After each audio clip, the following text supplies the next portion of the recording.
మనం ముందే చెప్పుకున్నాం, ఇప్పటి వరకు ఓ లెక్క, ఇక నుంచి మరో లెక్క అని. ఇప్పుడు అదే నిజమవుతోంది. మునిపటిలా అనుకున్నట్టుగా చేయలేకపోతుంది ఎన్డీఏ సర్కార్. దీనికి రీసెంట్గా జరిగిన ఘటనలే బెస్ట్ ఎగ్జాంపుల్స్. ఇంతకీ కేంద్ర ప్రభుత్వం రీసెంట్గా వేసిన వెనకడుగులు ఏంటి, ఆ అడుగులు ఎందుకు వెనక్కేయాల్సి వచ్చింది చూద్దాం. లాస్ట్ 10 yearsలో మోడీ ప్రభుత్వం ఎలా పనిచేసింది? అనుకున్నది అనుకున్నట్టు అయిపోయేది. ఏదైనా డిసైడ్ అయితే వెనక్కి తగ్గేదిలే అన్నట్టుగా ఉండేది. సమీక్షలు ఉండేవి కాదు, సంప్రదింపుల మాటే ఉండేది కాదు. చేయాలనుకున్న చట్టం చేసేది, ఇవ్వాలనుకున్న ఆర్డినెన్స్ ఇచ్చేది. బట్ ఇప్పుడు ఆ సీన్ మారిపోయినట్టుగా కనపడుతోంది. జస్ట్ 3 నెలల్లోనే 3 సెట్ బ్యాక్స్ ఎన్డీఏ సర్కార్ రికార్డ్స్లో చేరిపోయాయి.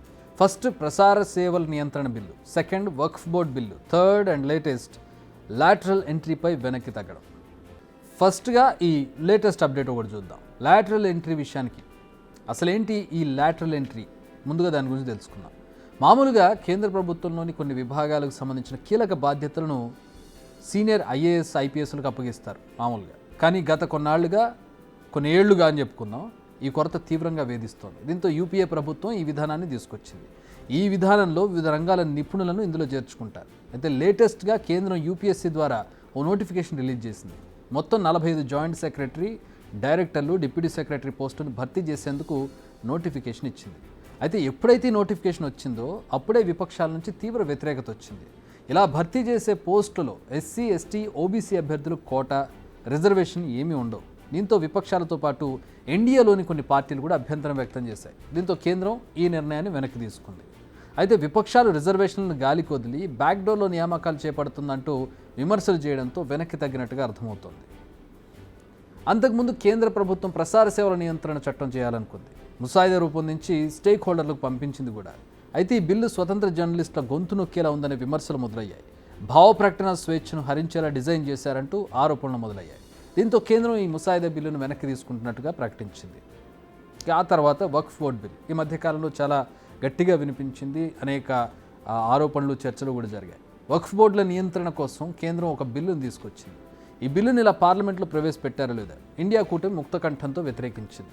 ఈ బిల్లు మైనారిటీల హక్కులను కాలరాసేలా ఉందన్న విమర్శలు చేసింది. దీంతో బిల్లును జాయింట్ పార్లమెంటరీ కమిటీకి పంపామంది కేంద్రం. నిజానికి కేంద్రం 3 నెలల కాలంలో 3 సార్లు తన నిర్ణయాలను మార్చుకుంది. దీనికి కారణం విపక్షాలతో పాటు ఎన్డీఏ కూటమి నుంచి కూడా కాస్త వ్యతిరేకత రావడం. నిజానికి ఎన్నికల ఫలితాలు వెలువడిన రోజే మనం డిస్కస్ చేసుకున్నాం దీని గురించి. ఇకపై ఇంతకు ముందు ఉన్నట్టుగా ఉండదు, ఒంటెద్దు పోకళ్ళు కష్టము, మనం ఏదనుకుంటే చేసేయడం కుదరదు ఎన్డీఏ గవర్నమెంట్లోనే అనుకున్నాం. ఇప్పుడు అదే కనిపిస్తోంది ప్రాక్టికల్గా. ఎందుకంటే ఇటు విపక్ష కూటమి, ఇండియా కూటమి గట్టిగా కనపడుతోంది సంఖ్యాబలంతో. అలాగే వాయిస్ కూడా వినపడుతోంది, రాహుల్ గాంధీ గట్టిగా మాట్లాడుతున్నారు. అండ్ ఇటు ఎన్డీఏ కూటమి విషయానికి వస్తే పార్టీల పూర్తి స్థాయి మద్దతు లేకపోతే కూటమి నిలబడే పరిస్థితి లేదు. బీజేపీ స్టాండ్ అలోన్గా లేదు అక్కడ. సో మిగతా పార్టీల మద్దతు కూడా అవసరం. సో ఆ పార్టీల నుంచి కూడా ఈ బిల్లుల మీద వ్యతిరేకత రావడంతో వెనక్కి తగ్గక తప్పడం లేదు. మోడీ 3.0 సెట్ బ్యాక్స్ను 2 రకాలుగా చూడొచ్చు.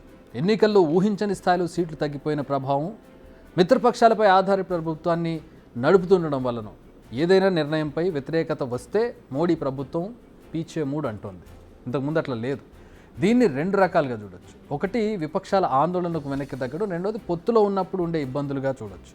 ఇప్పటికీ ఇది ఆరంభం మాత్రమేనే గుసగుసలు వినిపిస్తున్నాయి. నిజానికి మోడీ సర్కార్కు చాలా డేరింగ్ డెసిషన్స్ తీసుకుంటుందన్న పేరుంది. మనం 10 ఏళ్ల కాలంలో చూసాం, మంచిదే. కానీ విపక్షాలతో చర్చించి అందరి అభిప్రాయాలు తీసుకొని వారి సలహాలు, సూచనలు పాటిస్తే ఆయనకే మరింత మంచి పేరు, మంచి పాలకుడు ఉన్న కీర్తి కూడా దక్కుతుంది.